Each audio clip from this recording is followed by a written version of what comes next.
Equilíbrio emocional na família. Será que é possível a gente manter a calma, a serenidade diante de tantos desafios que a gente encontra no ambiente familiar? Qual que é a origem de tantos conflitos que a gente vê, às vezes, entre casais, entre pais e filhos, entre irmãos? Sobre isso nós vamos falar no podcast Odisseia de hoje.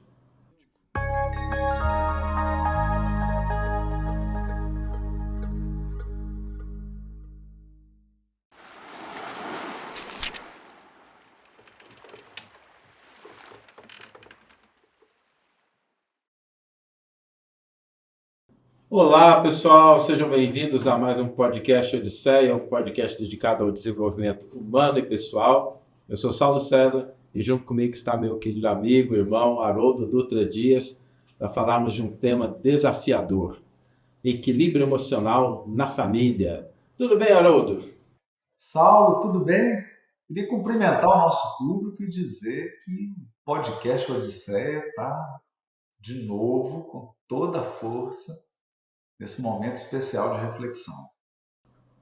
É isso aí.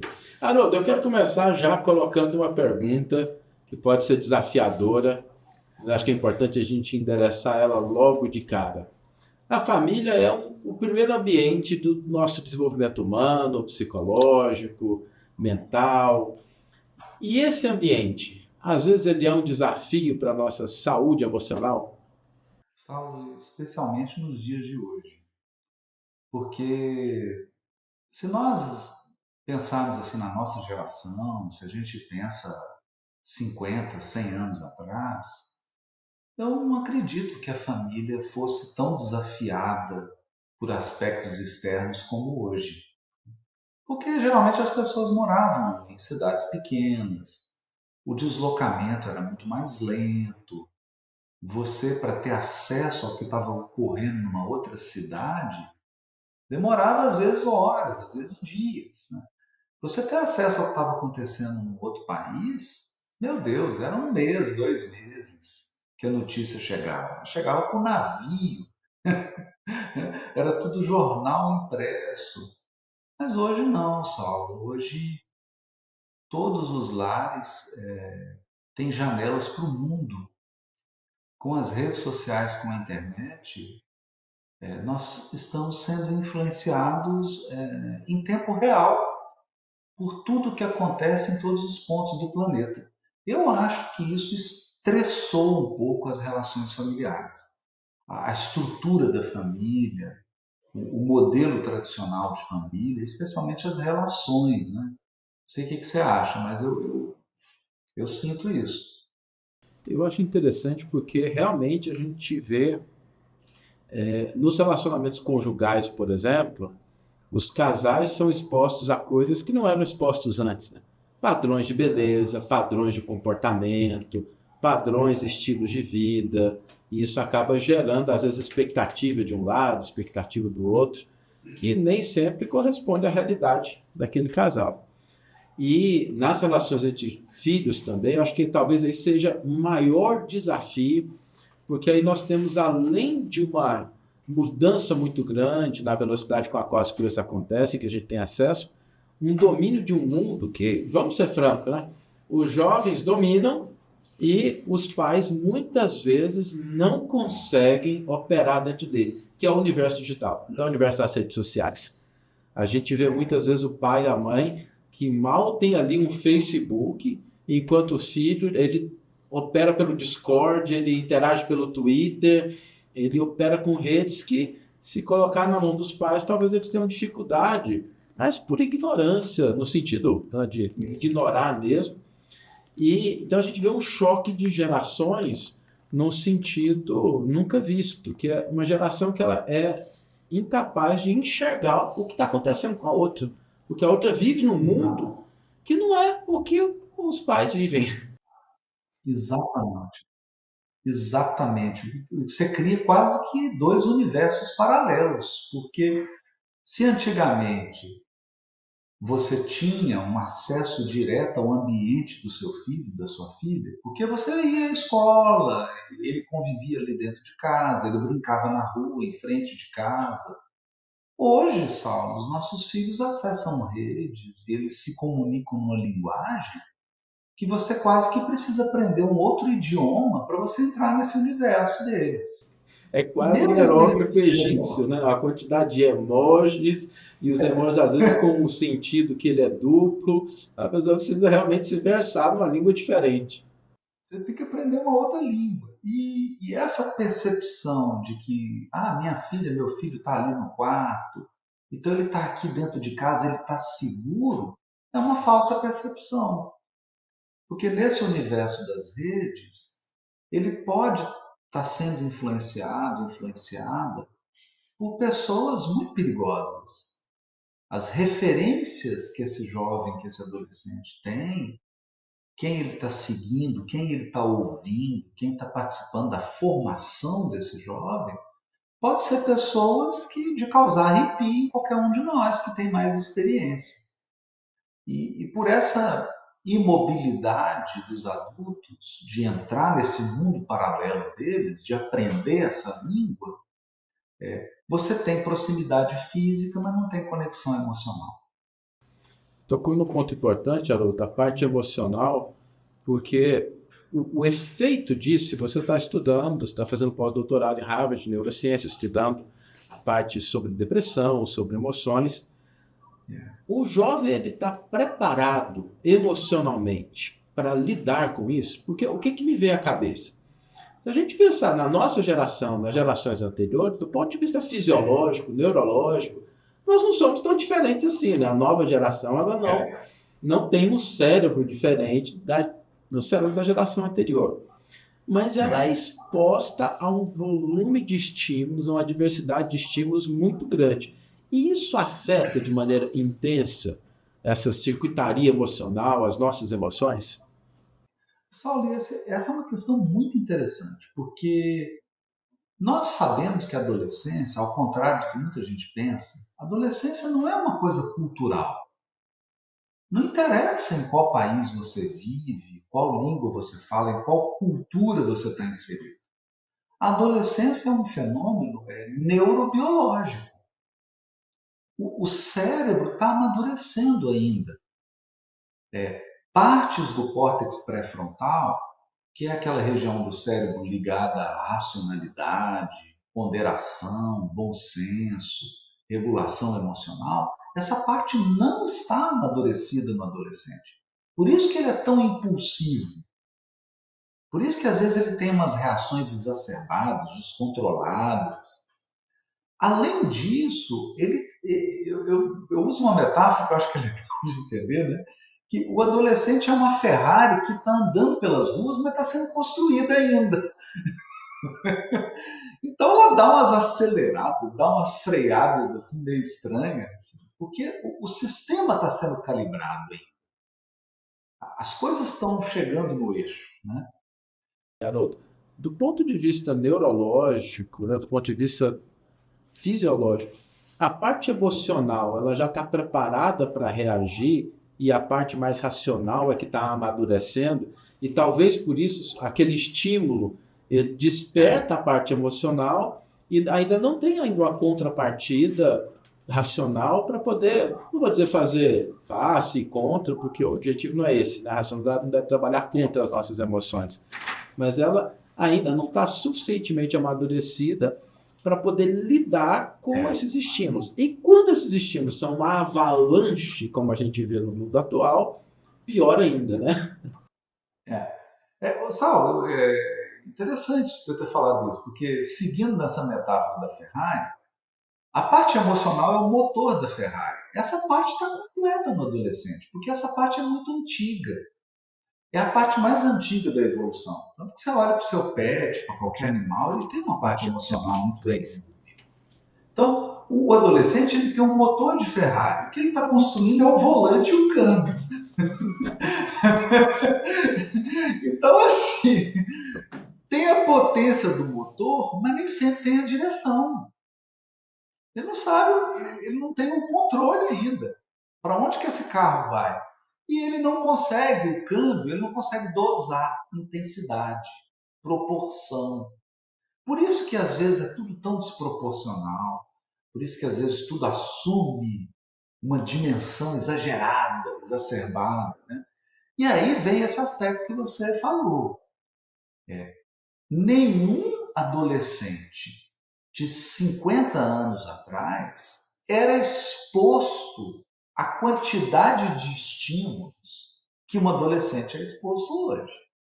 Então, eu diria que a quantidade de estímulos que um adolescente é exposto hoje em um dia era a quantidade de estímulos que uma pessoa de 70 anos atrás era exposto a vida inteira. Eu gosto de dar um exemplo da minha avó, só. A minha avó, que era de Minas Gerais, a minha avó já está do outro lado da vida, a minha avó era de Minas Gerais, morou um tempo em Belo Horizonte, a maior parte da vida em Poços de Caldas. Sabe, eu acho que a minha avó conheceu 3, 4 cidades na vida dela. A minha avó nunca saiu do estado de Minas Gerais. Se ela saiu, foi ali na divisa com São Paulo, que é o sul de Minas, né, faz divisa com São Paulo. Seguramente ela nunca saiu do país, né? E só numa parte assim mais avançada da vida dela que ela teve acesso à televisão. E provavelmente assistia 3 canais, né? Globo, SBT e Bandeirantes. Mas nada. Então, eu chegava lá no almoço de domingo, era sempre o Silvio Santos, né? Aquele programa do Silvio Santos, e ela com meu avô ali cozinhando. Ela nunca teve um sonho. A minha avó partiu com 95 anos de idade, ela nunca acessou a internet, sabe? Ela foi embora sem saber o que é uma rede social, né? Então, é importante a gente entender isso. Mas o cérebro dela é o mesmo nosso, porque é o cérebro do Homo sapiens, não teve alteração. Os últimos 30 mil anos, nosso cérebro está estável, né? Agora está começando a surgir umas transformações, né? Isso aí é um outro tema. Mas ele é estável. No entanto, a quantidade de estímulos bombardeando nos últimos 30 anos aumentou 1.000, 2.000, 5.000 vezes, Sal. Daí o aumento da ansiedade, do estresse, do burnout. A gente começa a entender um pouco isso. Aliás, a gente vê um fenômeno curioso, né? Que é um fenômeno que, se a gente falasse para uma pessoa que viveu há 60 anos atrás, a pessoa ia rir, que é o fenômeno de uma ansiedade crescente entre adolescentes, de depressão entre adolescentes. Ou seja, você vê, o indivíduo está entrando na vida, está numa fase que poderia ser aquela fase de preparação, de conquista, uma fase para ele aproveitar, e ele está nessa fase já com um nível de ansiedade, às vezes caminhando para uma depressão, às vezes até para situações mais graves, e isso vai trazer consequências para o adulto. Vai trazer consequências. Eu gosto de trazer um exemplo aqui, Sal, que os pesquisadores, especialmente aqui em Harvard, sabe aquele livro Geração Ansiosa, do Heidegger, né? Isso tem sido uma pesquisa constante aqui, que é a questão da sexualidade no adolescente. Se a gente avalia um adolescente da década de 50, de 60, ou da nossa geração, da década de 70 e 80, como é que era a sexualidade desse adolescente? As meninas, elas se comparavam? Claro que elas se comparavam, claro. Mas elas se comparavam com aquelas meninas que moram ali na cidade dela e que estudavam na escola dela. Ou seja, uma adolescente se comparava com outras de 15, 20 no máximo. Era o que ela tinha acesso ali. Ou então, quando aparecia um programa de TV, aí uma atriz famosa, um filme. Os adolescentes, a iniciação sexual deles era muito mais complicada, né? E quando ele tinha acesso a algo assim mais erótico, era uma revista proibida que chegava, né? Aí os colegas viam escondido. Hoje, Sal, esse é um grande problema. As adolescentes, que são muito suscetíveis à comparação, elas têm acesso aos padrões de beleza e aos corpos de adolescentes do mundo inteiro. Então, um adolescente do interior ela está vendo um padrão corporal de uma chinesa, de uma coreana, de uma francesa, de uma alemã, de uma outra adolescente no Brasil. É um leque de padrões. Então, a comparação ela se torna mais perigosa. Porque você está comparando laranja com mexerica, né? Você está comparando. O que as pessoas não entendem na rede social é que a rede social ela é o palco do artista, ela não é a vida do artista. Então a pessoa muitas vezes compara a vida dela com o que ela está vendo na rede social. Eu acho engraçado porque na rede social todo mundo acorda com o cabelo penteado, maquiado, sorrindo, né? A gente acorda com o olho inchado, babando, o cabelo, né? Assim, você não acorda daquele jeito. Então, acho que isso que você trouxe da racionalidade, da razão não estar desenvolvida, nem sempre as pessoas conseguem fazer esse discernimento. Que o que ela está vendo na rede social é o que foi preparado. Você está vendo alguém ali tomando um café numa situação mais. Tem uma equipe tirando foto, tem luz ali em cima, Isso. tem filtros, ou seja, aquilo foi Tem preparado. maquiagem. Aquilo foi preparado, aquilo nem sempre é a vida real da pessoa. E aí a pessoa vê aquilo, olha para trás, ou olha no espelho e encontra uma realidade diferente, ela faz uma comparação injusta, né, com o que Faz a uma vida comparação. E aí, Saulo, essa adolescente, eu estou falando das adolescentes porque é isso que a pesquisa revela, as meninas são mais suscetíveis a esse tipo de coisa. Depois eu vou falar qual que é a questão dos meninos, né? Qual que é a vulnerabilidade deles. Mas as meninas são muito vulneráveis a padrões estéticos de comparação.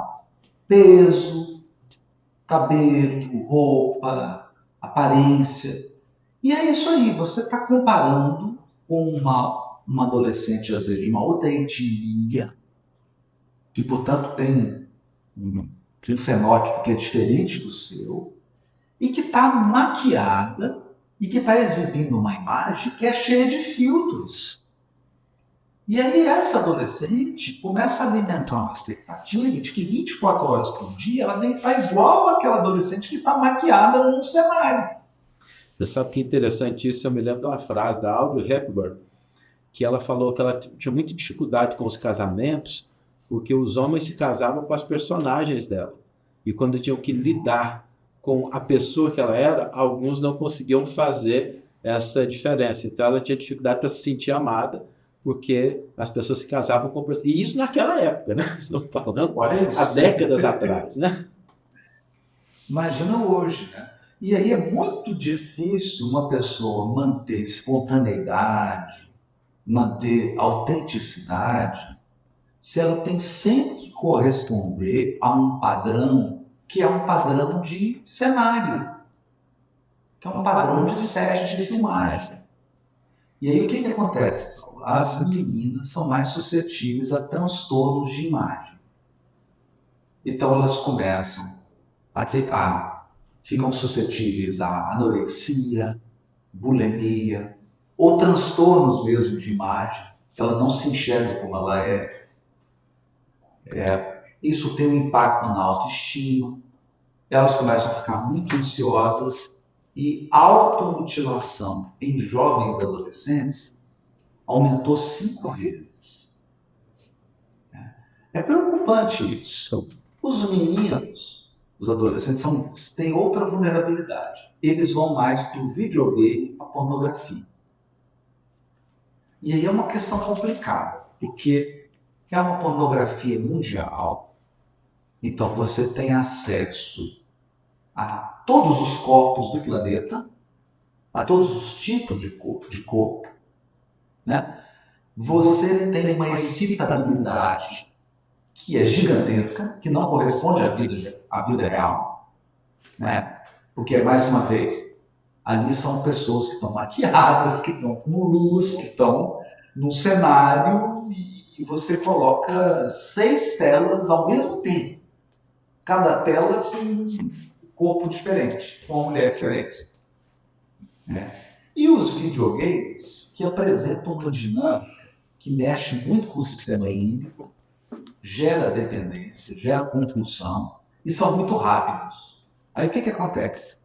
Quando esse adolescente sai do computador, ele não vai ter essa velocidade na vida real. Parece que a vida está operando em slow motion, né? Slow motion. E aí isso gera o que nesse adolescente? Embotamento emocional. Ele fica retraído, ele não consegue interagir na vida social real. E ele não vai conseguir ter um relacionamento afetivo ou uma iniciação sexual real. Porque nada vai ter aquela velocidade. Nada vai ser tão estimulante quanto aquela tela. Então, o embotamento emocional e o jovem adolescente é muito grande. E com o embotamento emocional, a agressividade. Porque ele fica impaciente, ele não dá conta de lidar com a vida real no ritmo que a vida real tem. E é curioso, né, Haroldo? Porque ao mesmo tempo que a tecnologia ela nos coloca em mais contato, ela aumenta o nosso contato com outros seres humanos, ainda que o contato intermediário, pelos filtros, mas nos possibilita, nós estamos aqui agora, tem dezenas, centenas, milhares de pessoas que assistem, que estão aqui interagindo com a gente em alguma dimensão. Mas, ao mesmo tempo, quando a gente não está emocionalmente preparado, parece que o uso inadequado faz com que a gente se torne menos hábil para os relacionamentos. Ou seja, aumenta a possibilidade da gente ter contato com outras pessoas e diminui a nossa capacidade de desenvolver relacionamentos afetivos, porque a gente não está preparado emocionalmente para lidar com essa realidade. É verdade. É verdade. E aí o que acontece? As pessoas, dentro, voltando para a família, elas estão convivendo, elas estão debaixo de um mesmo teto, elas estão fisicamente se encontrando, mas elas estão emocionalmente, cada uma no planeta. A desconexão emocional é absurda, é gigantesca. Parecem pessoas do outro planeta, que falam uma outra língua, que vivem num universo paralelo. Eu acho que é legal também a gente falar sobre algumas soluções, mas antes da gente entrar nas soluções, você tocou num ponto importante, a sexualidade, comparação, esse embotamento emocional. Quais outros elementos você tem percebido aí, principalmente que as pessoas têm pesquisado, que são afetadas na nossa saúde mental, no nosso equilíbrio emocional, por esse mundo novo, por essa realidade nova que a gente está vivendo, além desses que a gente comentou? Saulo, eu tenho investigado uma coisa, e várias pesquisas têm apontado nessa direção também, que a educação, o processo de informação, de formação intelectual, ele foi facilitado. Então, sem dúvida. Eu e você, nós não tivemos acesso durante o nosso ensino médio, durante a faculdade, nós não tínhamos um chat GPT, sabe? Nós não tínhamos uma inteligência artificial, você não tinha um Google Earth, você não tinha Google, você não tinha vídeos no YouTube, nós não tivemos isso. Bom, o nosso processo de formação intelectual ele foi muito mais árduo, muito mais difícil. E hoje, Saulo, é senso comum isso, não estou falando nenhuma novidade aqui. O acesso à informação é muito fácil. E cada vez mais você vai conseguir informação de qualidade mais rápido e mais fácil. Porque a inteligência artificial, especialmente as de linguagem generativa, né, inteligência generativa, como o ChatGPT, estão se aperfeiçoando, Saulo. Quer dizer, o quanto que o ChatGPT se aperfeiçoou nos últimos 2 anos, Saulo? É um salto. Imagina daqui 5 anos. Então, vai ficar muito fácil você obter informação e você desenvolver seu aspecto intelectual. Agora, a gente não tem visto, Saulo, um investimento semelhante na parte emocional. Então, eu tenho cada vez mais indivíduos que acessam a informação e o conhecimento de forma muito fácil, muito rápida, muito visual, muito estruturada, mas que são analfabetos emocionais. A pessoa está cada vez mais desconectada das suas emoções, da sua parte afetiva. E quando eu digo emoções, a gente chama de inteligência socioemocional. Porque quanto maior o embotamento emocional, maior o embotamento social. E aí a gente começa a assistir as barbaridades que a gente está vendo no mundo. Talvez até por isso, né, que a gente veja tanta polarização no mundo atual. As pessoas, elas têm acesso a tanta informação e elas não são capazes de desenvolver um senso crítico, um senso de proporção, um senso de reação diante daquilo que está sendo colocado. E aí, alguém que expresse uma ideia um pouco diferente da sua, alguém que não teve a mesma história, de repente é rapidamente taxada de inimigo, adversário, impossibilita o Exato. diálogo. Porque realmente a gente não tem, a gente tem muita informação, mas o senso crítico, o equilíbrio emocional, a inteligência emocional ainda estão engatinhando, né? Eu gosto muito de uma frase que diz assim: muita informação não é equivalente a muito conhecimento, e muito conhecimento não é sinônimo de sabedoria. Existem outras coisas que precisam entrar nessa equação e que talvez a gente esteja deixando lá de fora, né? Outro dia eu vi num post no Instagram, eu morri de rir. Ele falava assim, ó, conhecimento é saber que tomate é fruta. Sabedoria é não colocar o tomate na salada de fruta.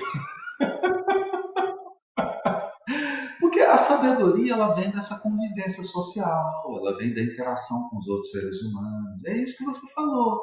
Você tem um vizinho que é super legal, pessoa gente boa, e no entanto ele tem uma outra crença política diferente da sua. Né? Você tem um colega de trabalho que você convive, uma pessoa maravilhosa, e tem uma orientação sexual diferente da sua. E qual o problema? Então a gente percebe que na vida real, diferenças que parecem ser tão relevantes, na verdade não são. Não são. Né? E se as pessoas se afastam da vida real, se afastam da convivência e ficam apenas num processo intelectualoide, apenas dentro de uma sala acessando conteúdo digital, ela perde o contato com a vida real e isso favorece a intolerância. A intolerância. Porque é muito fácil, Saulo, você dizer assim, os judeus. Eu falo, você conhece algum judeu? Você conhece algum? Né? Por exemplo, a gente tem um amigo comum que é judeu, Álvaro Mordecai. É uma pessoa que a gente ama. Uma pessoa querida, queridíssima. Queridíssima. Mas se você não conhece nenhum judeu, se você não tem nenhum amigo que seja judeu ou judio, ou muçulmano ou muçulmana, se você não tem uma pessoa de carne e osso, né, você tende a fazer generalizações. Então eu falo o seguinte, Sal, sem inteligência emocional, você está mais sujeito a distorções cognitivas. Esse é o ponto. E falando desse ponto, né, redes sociais, ambiente, a rede social, às vezes, as pessoas não sabem que ela pode te levar para uma bolha em que você recebe informações que são coerentes com aquilo que você está buscando. E a pessoa acredita que aquilo que ela está vendo é o que todo mundo está vendo. Acho que as pessoas devem ter passado aqui por situações que chegam no trabalho e falam assim: você viu aquela notícia? Como se fosse a coisa mais importante do mundo. E o colega de trabalho fala assim: não vi. Não. Porque como a rede social ela tem algoritmos que vão te entregar mais daquilo que você está buscando, existe uma tendência muito grande da gente se fechar em padrões, em opiniões. Eu vou pegar a recente crise das tarifas, que ainda é um tema que está em voga, né? Não sei quando a pessoa está vendo esse podcast, mas foi um tema que em abril foi assim, o tema, um impacto muito grande no mundo. E eu tenho por hábito, até pela questão de formação, de ouvir os dois lados. Né? E aí você vai para os Estados Unidos, se você, por exemplo, começa a assistir vídeos da CNN e o YouTube vai te entregar mais vídeos daquilo. Você tem a impressão. Você começa a assistir vídeo da Fox, parece que você entrou num universo paralelo. É outra coisa, né? Completamente diferente. E aí eu não estou nem fazendo nenhum juízo de valor, mas a questão é, será que a gente consegue ter uma percepção verdadeira? Será que a gente consegue desenvolver capacidade de diálogo? Será que a gente consegue realmente se posicionar de uma forma madura? Se a gente ficar preso a uma determinada janelinha, né? Se a gente vê o mundo só por aquela janelinha, as chances são de que isso vai dar problema, né? Vai dar problema, vai dar problema. Porque a pessoa está se privando de uma riqueza da vida social, que é a convivência com a diversidade. E quando eu saio na vida real, Saulo, eu vou a uma praia, eu viajo, eu pego um avião, eu chego num hotel, eu não vou encontrar só as pessoas que eu gosto. Eu não vou encontrar só as pessoas que concordam comigo. Na praia, no hotel, no resort, no avião, tem pessoas de tudo quanto é jeito. Tem pessoas que têm crenças iguais às minhas, pessoas que têm crenças opostas às minhas. Né? E, no entanto, é possível conviver civilizadamente. É possível conviver respeitosamente. Né? Se alguém extrapolar os limites, aí você tem a lei, você tem os mecanismos para impedir. Né? Isso. Mas é possível conviver. Agora, se eu estou numa bolha, eu só escuto pessoas que vão falar o que me agrada. Eu só acesso informação que vai confirmar o que eu já sei. Ou então, informação que só vai dizer aquilo que eu estou disposto a ouvir. Começa a haver um embotamento. Só. Um embotamento cognitivo. É isso que está acontecendo. As pessoas estão começando a ficar embotadas. Elas não são capazes de argumentar. Elas não são capazes de absorver algum pensamento que não está dentro da caixinha dela. E às vezes vê aquilo como uma ameaça, e às vezes é uma diferença. Ok, é uma diferença, mas não necessariamente uma ameaça. Não necessariamente uma ameaça. E tudo isso veio para a família, que é o nosso tema. Olha, tudo isso desafia a família. A gente falou assim dos grandes desafios, a sexualidade, comparação, o excesso ou o volume de informações, o embotamento emocional, as bolhas que geram, e a família talvez seja a primeira vítima de tudo isso. A pergunta é, como lidar com isso? O que a gente pode fazer como membros, que todos nós somos, maiores ou menores, mas a gente está vivendo em família, como a gente pode lidar com essa situação toda? Olha só, eu queria aproveitar então e fazer um convite. Nós teremos, a partir do dia 26 de abril, a jornada Equilibre Suas Emoções. E semana que vem começam as lives de aquecimento. Segunda, terça, quarta, quinta e sexta, nós teremos live todos os dias, às 20 horas, horário de Brasília. Um aquecimento para essa jornada, Equilibre Suas Emoções. E nessa jornada, Sal, nós teremos 4 aulas, com muitas ferramentas, com muito material, para equipar as pessoas com estratégias para elas aprenderem a lidar com as emoções. Eu vou resumir essa jornada em 2 palavras: alfabetização emocional. Chegou a hora da gente se alfabetizar emocionalmente. E Haroldo, qual que é a primeira letra do alfabeto emocional? Exatamente. Qual é a primeira letra do alfabeto emocional? A primeira letra, Saulo, é aprender a dar nome às emoções básicas. Porque elas são os componentes de tudo. Elas são a base de tudo. E eu tenho que aprender a nomear essas emoções, eu tenho que entender como que elas se combinam, o que elas geram. Essa é a primeira letrinha. E não é tão difícil, pessoal. São 12 emoções, ou 6 pares de emoções. E essa a gente tem que estar na ponta da língua, tem que saber de cor. E faz uma diferença quando você sabe o que você está sentindo, o que o outro está sentindo. Certo? Faz toda a diferença. Às vezes, quando a gente fala de emoções, de equilíbrio emocional, vem uma quantidade de palavras, de experiências, memórias na nossa mente, e você falou de 12. São 12 mesmo? Qual que é a diferença de emoções, de sentimentos? A gente pode dizer assim que existem essas 12 porque simplifica a coisa. Se você falar assim, olha, não, para começar a falar essa língua, imagina que você vai aprender uma língua estrangeira e fala assim, ó, tem 12 palavras que se você entender, você vai conseguir resolver 90% dos seus problemas. Essas 12 palavras, por que são 12? É interessante, Saulo, isso tem uma história evolutiva, né? Mas eu gosto de só lembrar de uma coisa aqui. O aminoácido, o DNA, é feito com 4 letrinhas, né? São as bases lá, timina, adenina, citosina, né? Todo mundo lembra disso. São 4. Ali você vai combinando, você forma um código genético que é complexo, né? Essas são 12 letrinhas que se combinam. Porque uma emoção é uma resposta rápida, uma resposta rápida automática. Ela é 80% corporal, automático, você não tem consciência. Ela é 80% orgânico e 20% cognitivo. Só que depois que você experimenta a emoção, aí vai memória, aí você começa a pensar sobre aquilo, você elabora, você rumina. Aí a emoção se transforma em sentimento. Quando a emoção se transforma em sentimento, você começa a combinar coisas. Você combina. Eu vou dar um exemplo aqui clássico, que é o ciúme. A gente pensa assim, no ciúme, tem um pouquinho de tristeza? Tem.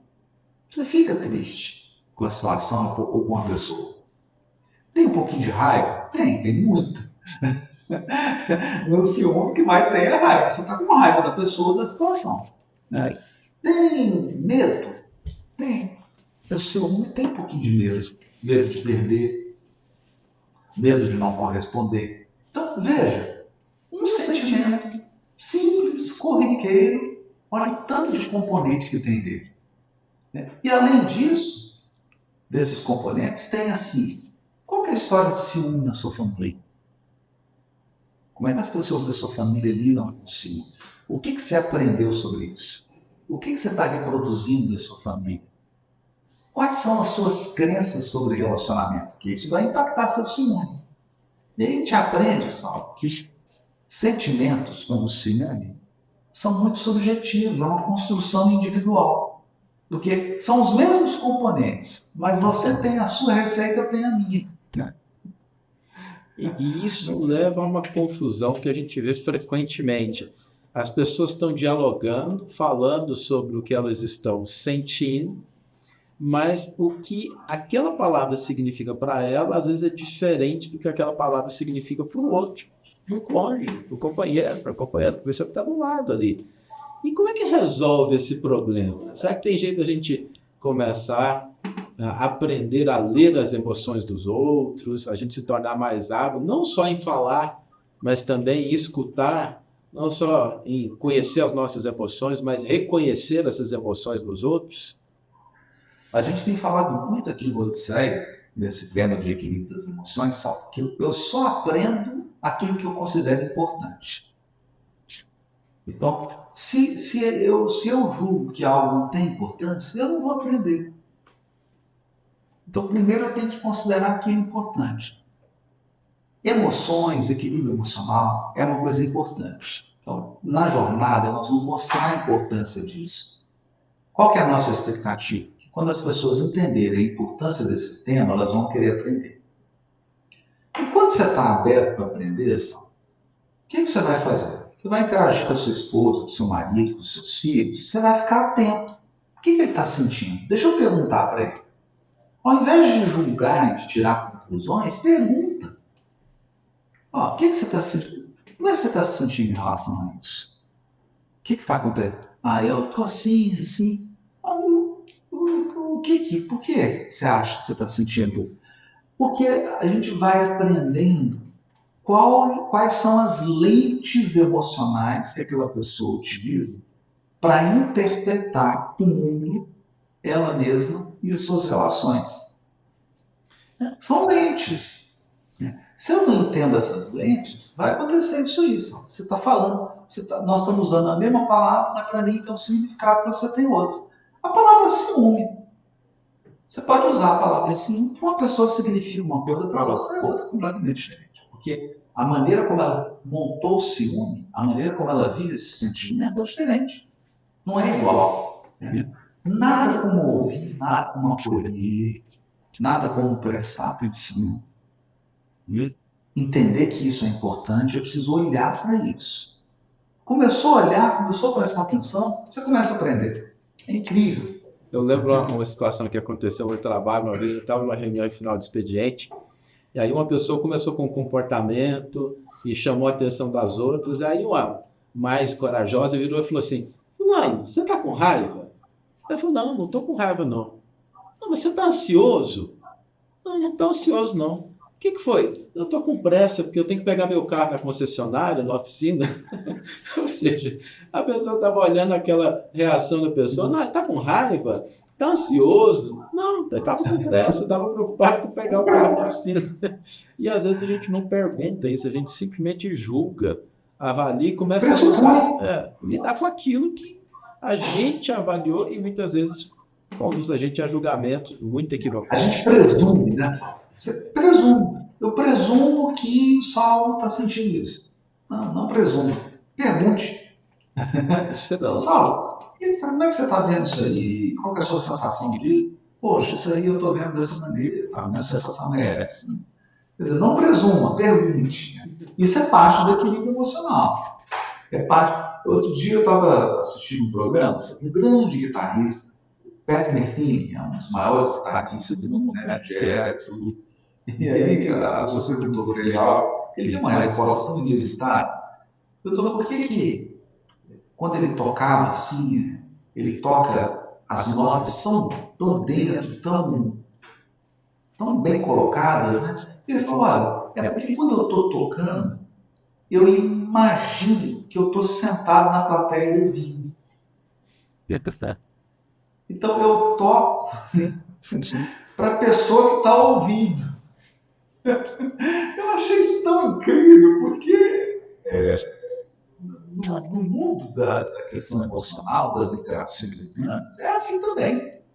Às vezes você fala uma coisa, você tem uma atitude, você tem um comportamento, e a gente não pensa em como que o outro vai receber isso, o que ele vai sentir com aquela palavra, com aquele comportamento. Então eu estou tocando para mim. Eu não estou pensando no outro que está só ouvindo. Interessante, né?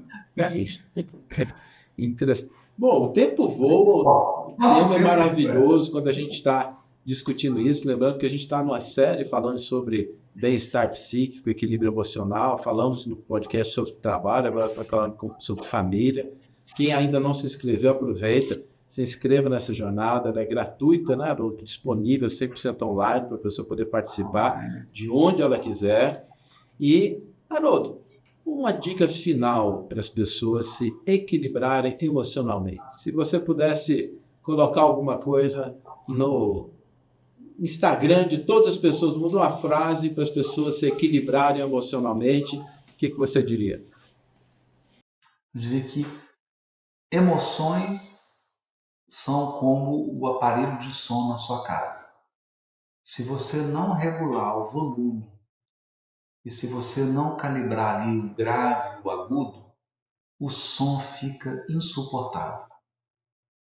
Mas quando você aprende a regular, quando você aprende a equilibrar, que é um ajuste no volume, na expressão, um ajuste ali na qualidade. Quando você aprende isso, as emoções deixam de ser suas adversárias e passam a ser suas colaboradoras.